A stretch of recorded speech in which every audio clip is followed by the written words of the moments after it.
Hello guys, welcome back to my YouTube channel make way to science.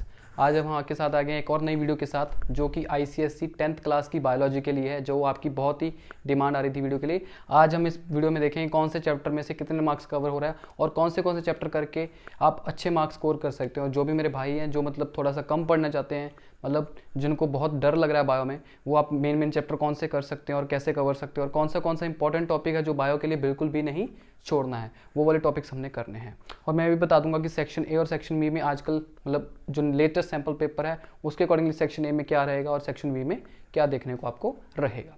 ठीक है, तो latestly हम आपको इसके बारे में डिस्कस करके बताते हैं बेटा। तो देखिए, आप सबसे पहले ये चीज़ देख लीजिए, हम देखेंगे सबसे पहले कौन से चैप्टर में से कितने मार्क्स का पेपर आ सकता है। ठीक है, तो आपको पता होना चाहिए कि आपकी जो बायोलॉजी है 4 पार्ट्स में डिवाइडेड है। ठीक है, तो फर्स्ट पार्ट तो क्या है, जो सेल के बारे में, जिसमें structure of chromosomes, cell cycle, cell division और जेनेटिक्स, 3 तब चैप्टर्स हैं आपके पास। इसमें से क्या है कि जो स्ट्रक्चर ऑफ क्रोमोसोम और सेल साइकिल है, दोनों चैप्टर कंबाइन होकर आते हैं और इसमें से 7 to 8 मार्क्स का पेपर आपको देखने को मिल जाएगा। ठीक है, और अगर हम आए जेनेटिक्स के ऊपर तो देखिए, इस चैप्टर अकेले में से ही आपको 7 to 8 मार्क्स का पेपर देखने को मिल जाएगा। ठीक है, 7 to 8 मैं इसलिए बोल रहा हूँ बेटा यहाँ पे, क्योंकि एक आधा नंबर कभी बार ऊपर नीचे हो जाता है। मैक्सिमम 8 मार्क्स या 7 मार्क्स मिनिमम आ सकता है इसमें से पेपर। फिर अगर आ जाए हम प्लांट बायोलॉजी में, तो आप देख सकते हैं यहाँ पे अगर एक चैप्टर आप कर लेंगे तो यहाँ से 7 to 8 मार्क्स यहाँ से सिक्योर हो जाएंगे। यहाँ पे 2 चैप्टर करके 7 to 8 मार्क्स सिक्योर होंगे। अगर प्लांट फिजियोलॉजी की बात करें तो absorption of root, transpiration, photosynthesis और केमिकल कोऑर्डिनेशन इन प्लांट्स, ये हमारे पास 4 चैप्टर आ जाते हैं। ठीक है, तो इसमें से जो ऑब्जॉर्प्शन बाय रूट है उसमें से कम नंबर का पेपर देखने को मिलता है, 3 to 4 मार्क्स का देखने को मिलता है। मतलब उसमें से कोई भी जैसे रीजनिंग टाइप क्वेश्चन या डेफिनेशन वगैरह आ जाती है। पर जो चैप्टर आपने नहीं जोड़ के ना, बिल्कुल भी, ट्रांसपिरेशन मोस्ट इंपॉर्टेंट चैप्टर आपका बेटा, और फोटोसिंथेसिस, तीनों ही वैसे इंपॉर्टेंट है पर ये ज़्यादा थोड़े से इंपॉर्टेंट है, क्योंकि इसमें कभी पर 9 मार्क्स का पेपर भी आ जाता है। वैसे 7 to 8 एवरेज मार्क्स का पेपर रहेगा। तो ट्रांसपिरेशन, फोटोसिंथेसिस और केमिकल कोऑर्डिनेशन प्लांट्स, तीनों में 7 to 8 मार्क्स का पेपर रहेगा। ये ज़्यादा इंपॉर्टेंट चैप्टर बन जाते हैं आपके लिए। ठीक है, ऑब्जॉर्प्शन बाय रूट्स में 3 to 4 मार्क्स का पेपर इवनली ऑर्डली यहाँ पे आता है। ट्रांसपिरेशन, फोटोसिंथेसिस और केमिकल कोऑर्डिनेशन प्लांट्स काफ़ी इंपॉर्टेंट चैप्टर बन जाते हैं प्लांट फिजियोलॉजी में से। अगर हम बात करें ह्यूमन एनाटॉमी में, ह्यूमन एनाटॉमी में देखो कि जो सर्कुलेटरी सिस्टम है और एक्सक्रीटरी सिस्टम है, नर्वस सिस्टम है, तो हर किसी चैप्टर में बता रहा है। सबसे पहले मैं बता दूं आपको कि रिप्रोडक्टिव सिस्टम सबसे इंपॉर्टेंट चैप्टर है बेटा। ठीक है, वो आप चैप्टर अच्छे से कर लेंगे तो आपको वहाँ से नंबर स्कोर हो सकते हैं, क्योंकि वहाँ से 9 to 10 मार्क्स का, कभी कभी इसमें से मैंने देखा होगा कि 10 to 12 मार्क्स का पेपर भी आ सकता है। तो वो चैप्टर बिल्कुल मत छोड़ के जाना। ठीक है, और उसके बाद देखें तो सर्कुलेटरी सिस्टम, नर्वस सिस्टम, तो ऑडली हर किसी में से 6 to 8, और ये देखिए नर्वस सिस्टम इंपॉर्टेंट चैप्टर बन जाता है।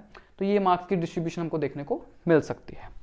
ठीक है, अब जो और बच्चे जो मतलब कि जिनको डिफिकल्ट लगती है बायोलॉजी, मैं उनको ये रेकमेंड करूंगा ये 2 चैप्टर। पहले यहाँ पे एवोल्यूशन नाम का चैप्टर भी हुआ करता था, बट वो अभी सिलेबस में से निकल चुका है। तो हमारे पास रह गया पॉपुलेशन और पोल्यूशन। तो देखो, पॉपुलेशन और पोल्यूशन में से दोनों को मिलाकर 14 मार्क्स का पेपर आएगा। तो मैं ये कहूँगा जो बच्चों को डर है ये वाले चैप्टर्स में से, आप ये पेपर बिल्कुल मत छोड़ के ना, क्योंकि ये चैप्टर बहुत ही ज़्यादा ईजी होते हैं। आप ये आसानी से कर लो, अगर 14 मार्क्स सिक्योर कर सकते हो तो ये आपके लिए की पॉइंट हो चुके हैं जो थोड़े से वीक स्टूडेंट हैं। ठीक है, तो आप प्लीज़ ये 2 चैप्टर मत छोड़ना, तो रेडी बेस्ड क्वेश्चन आएंगे, इनमें से 14 मार्क्स आप अच्छे से गेन कर सकते हो। ठीक है, अब अगर बात करें तो बेटा क्वेश्चन टाइप की, जो सेक्शन ए है, अब जो सेक्शन ए है बेटा, उसमें क्या आएगा, सबसे पहली बात तो आपके पास देखने को मिलेंगे एमसीक्यूज। क्या मिलेंगे बेटा? 15 एमसीक्यूज आपके पास देखने को मिलेंगे। फिर आपके पास मिलेंगे 5 एमसीक्यूज, सॉरी 5 मैचेस देखने को मिलेंगे।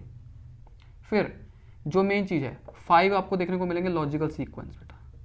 लॉजिकल सीक्वेंस कैसे? मतलब कि जैसे आपको कोई भी जैसे 4 चीज़ें दी होंगी, जैसे सपोज कर लीजिए जैसे रूट्स से लेकर पानी ऊपर तक जाता है लीव्स की तरफ, तो एक वो सीक्वेंस फॉलो करता है। जैसे पहले रूट्स में से जाइलम में आता है, जाइलम में से आगे जाता है लीव्स में से, तो ऐसे ऐसे ट्रांसफर होता है। तो स्टेप बाय स्टेप कैसे कैसे सीक्वेंस चलता है।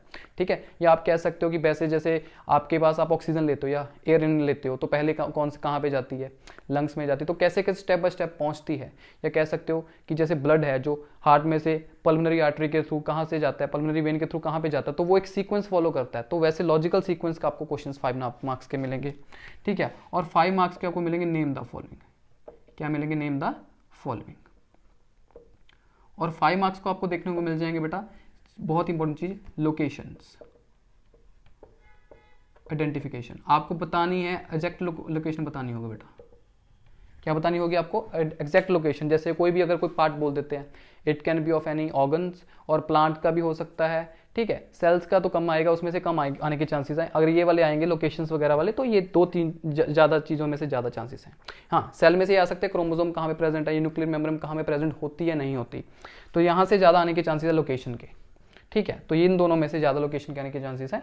तो क्योंकि इन दोनों में ही लोकेशन पता करनी पड़ती है कि कोई चीज़ कहाँ पे प्रेजेंट है, प्लांट्स में कहाँ पे है, एनिमल्स में कहाँ पे है। ठीक है, अगर अगली बात आ जाए तो 5 आपको देखने को मिल सकती है ब्लैंक्स बेटा। 5 आपको क्या देखने को मिल सकती हैं, ब्लैंक्स, जो ईजी रहेंगी। ठीक है, अब आप आसानी से कर सकते हो।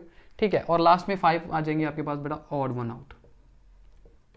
ये ब्लैंक्स भी हो सकते हैं, ट्रू और फॉल्स कम देखने को मिलते हैं, वैसे ब्लैंक्स की फॉर्म में ही आपको ज़्यादा आएगा। और लास्ट में आपके पास बेटा ऑड वन आउट है। क्या है आपके पास, ऑड वन आउट। अब जब ऑड वन आउट आप लिखोगे, उसमें साथ बेटा कभी कभार क्या आता है कि रीजन, वैसे ज़्यादातर तो ऐसा होता है कि रीजन मेंशन करने को आता है कि ये ऑड वन आउट क्यों है, तो आपको रीजन मेंशन करना, कई बच्चे भूल जाते हैं, तो वो मत करना, क्योंकि हाफ मार्क डिडक्ट हो जाएगा पर क्वेश्चन। तो ये सेक्शन ए में देखने को मिल जाएगा। सेक्शन बी का बाकी साइंस के पेपर के जैसे ही रहता है यहाँ पे भी। सेक्शन बी में क्या देखने को मिलेगा आपको, सेक्शन बी में रहेंगे आपके पास 6 क्वेश्चंस रहेंगे, जिसमें से आपको 4 क्वेश्चंस करने हैं बेटा।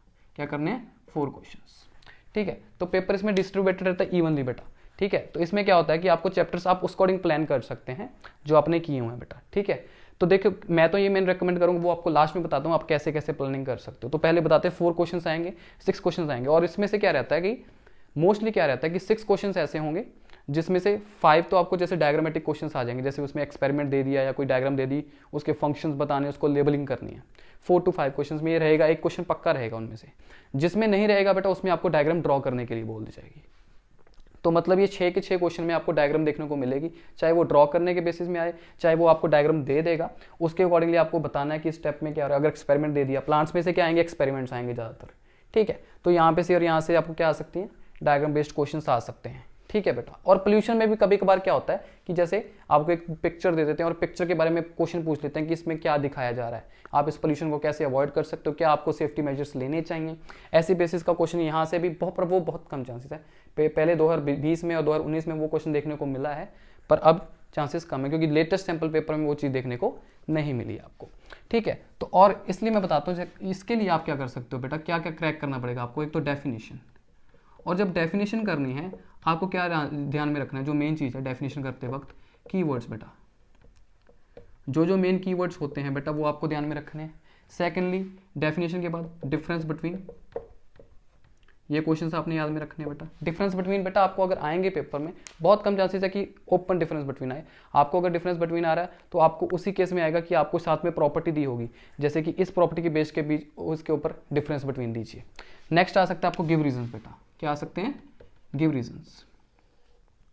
गिव रीजन टाइप क्वेश्चन को भी देखने को आपको मिल सकते हैं। और याद रखना, जो बच्चे गलती करते हैं गिव रीजन में, आप गलती करते हो बेटा ग्रामर की।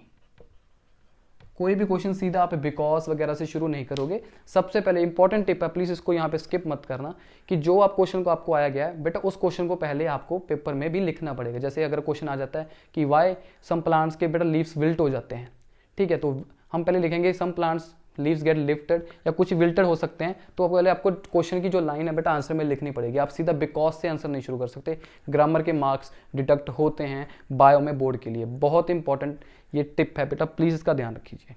ठीक है जी, और उसके बाद क्या आ जाते हैं बेटा, जो मेन इंपॉर्टेंट क्वेश्चन आ जाते हैं, यहीं पे आपको बता देते हैं वो क्या होते हैं बेटा। डायग्राम बेस्ड और एक्सपेरिमेंट बेस्ड।